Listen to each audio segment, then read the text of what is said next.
The scent of burnt rosemary and caramelized onion hung heavy in the air, a sad, savory perfume of wasted effort. Elias stood by the kitchen island, a glass of nearly full Cabernet Sauvignon cold in his hand. The untouched plate of homemade ravioli sat beneath the warm glow of the pendant light, its creamy ricotta filling looking ridiculously hopeful. It was 10:17 p.m. in their Brooklyn brownstone. The text had arrived precisely an hour ago, landing on his phone screen like a tiny, casual bomb. Stuck on the DC pitch deck. Massive edits. Don't wait up. Back late. No XOXO.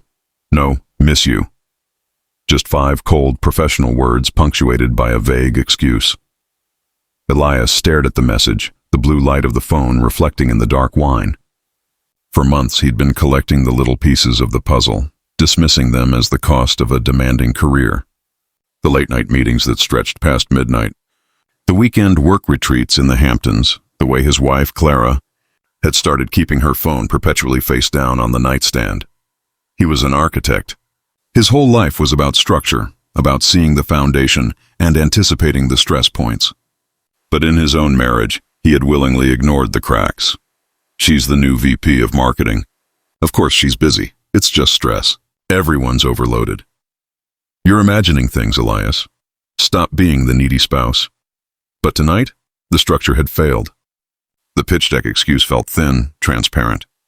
The DC pitch had been finalized and submitted 2 days ago. He knew because he'd helped her proofread the final version, a detail she clearly hadn't bothered to remember. He didn't type back an angry retort. He didn't send a desperate question. He simply unlocked his phone, went to the contact list, and composed a text to a number he'd saved a week ago under the name Lawn Care Services. Report is late. Everything okay? The answer came back instantly, confirming 10:05 p.m. timestamp on footage.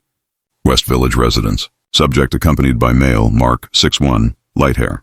Confirmation requested on immediate next steps. Elias set the phone down on the smooth marble counter. No reply was needed. The confirmation was all he needed. Not the one from the investigator, but the final, devastating confirmation that settled in his gut. The pain wasn't a sharp, sudden stab. It was a slow, crushing realization, like the foundation of a skyscraper finally giving way. He walked past the dining table where he had laid out their finest crystal and lit the beeswax candles. The table looked like a monument to a past life. He went into the living room, a space they had meticulously designed together, all clean lines, mid-century modern furniture, and framed prints of their travels. He stopped at the mantelpiece, his eyes fixed on their wedding photo taken 5 years ago in Central Park. Clara was radiant, a silk gown billowing around her, her eyes sparkling with a promise he now knew was meaningless. He picked up a heavy glass coaster and flung it into the fireplace. The dull thud against the brick shockingly quiet in the large room. The fury was a hot, molten thing, but it was quickly being subsumed by an icy resolve. His phone buzzed. It was Clara, a call. He watched it ring, the screen briefly lighting up her photo, the one where she was laughing, a genuine, unguarded laugh. The kind of laugh Mark must be hearing now. He answered on the third ring. His voice was a flat monotone. Hello, Clara? Elias? What's wrong? You sound weird. Her voice was soft, practiced, infused with a weary professionalism. The DC pitch deck. Clara. That's what's wrong. A beat of silence stretched across the connection, heavy with unspoken knowledge. What about it, honey? We've been over this. It's crazy here. The DC pitch deck was submitted on Wednesday, Elias stated, his voice still low, dangerously calm. Today is Friday. The sigh on the other end was too dramatic, too rehearsed. Look, fine, I misspoke. It's the Seattle follow-up. It's all blurring together. I'm exhausted. And Mark is helping you with the Seattle follow-up? Elias asked, naming the man he'd never met but knew everything about. The new account director. The one she'd mentioned frequently. Describing him as a brilliant chaos agent, a total charmer, but harmless. Clara's pretense shattered. The breathing on the other end became quick, shallow. Elias, what are you talking about? Who told you that? The panic in her voice was absolute proof. She hadn't denied the affair.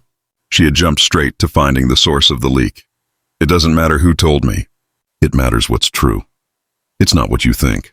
He's a colleague. We were having a drink, A work thing, winding down. A work thing, Elias repeated, a bitter laugh escaping him. At a West Village apartment at 10 o'clock at night?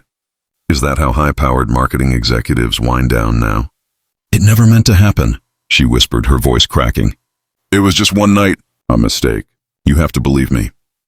A mistake, he countered, closing his eyes. You don't accidentally cheat on your husband. That's a choice. And it's not one night, Clara. I've known something was wrong for months. How long has it been with Mark? Another agonizing silence. He could almost picture her, tears welling up, preparing the next layer of lies. Tell me the truth, Clara, or this call ends and I file the papers in the morning. 3 months, she choked out. Just 3 months. Elias leaned against the counter, the cold of the marble leaching into his back. The lie was still in her voice. 3 months was too neat, too defensive, but he didn't press. He had the full timeline from his lawn care services guy. It was closer to 7. Why him? Elias asked, the question escaping on a breath. It was the only part he genuinely didn't understand. He listened, she whispered. He saw me, he made me feel exciting again. Elias absorbed the blow, the ultimate marital accusation. You failed to be exciting enough. And what was I doing all that time, Clara? When I was making your coffee every morning and picking out your dry cleaning and covering your travel so you could focus on work, was I just the furniture? No, please don't say that. I love you, Elias. I made a huge mistake. I swear I'll end it right now. I'll quit my job. I'll do anything. I know you will, Elias said quietly, his voice devoid of emotion. You'll say anything to keep your life comfortable, but it's too late for that. The promise is broken. Where are you right now? She asked, a surge of desperation making her voice harsh. I'm exactly where you left me. In our home. Where are you, Clara? Silence. Then a small, telltale, muffled sound. The faint click of a car door opening and shutting, quickly followed by the distant whir of a city bus. I'm getting a cab home, she said, her voice tight. No, Elias said, cutting her off. Don't bother. He hung up, the clean, decisive click of the phone ending not just the call, but their marriage. He didn't wait. He walked straight to the small mahogany desk in his study. He pulled a thick manila envelope from a drawer. Inside, he had meticulously organized all the evidence the investigator had provided. Phone records showing the spike in Mark's calls, credit card statements with charges from the same high-end hotels she claimed were work conferences, and a series of grainy, devastating photos taken over the last 2 weeks. He placed the envelope prominently on the kitchen counter, next to his untouched wedding ring, which he slipped off his finger. By the time he heard the telltale squeal of her BMW pulling into the driveway, Elias was already zipping up his light jacket.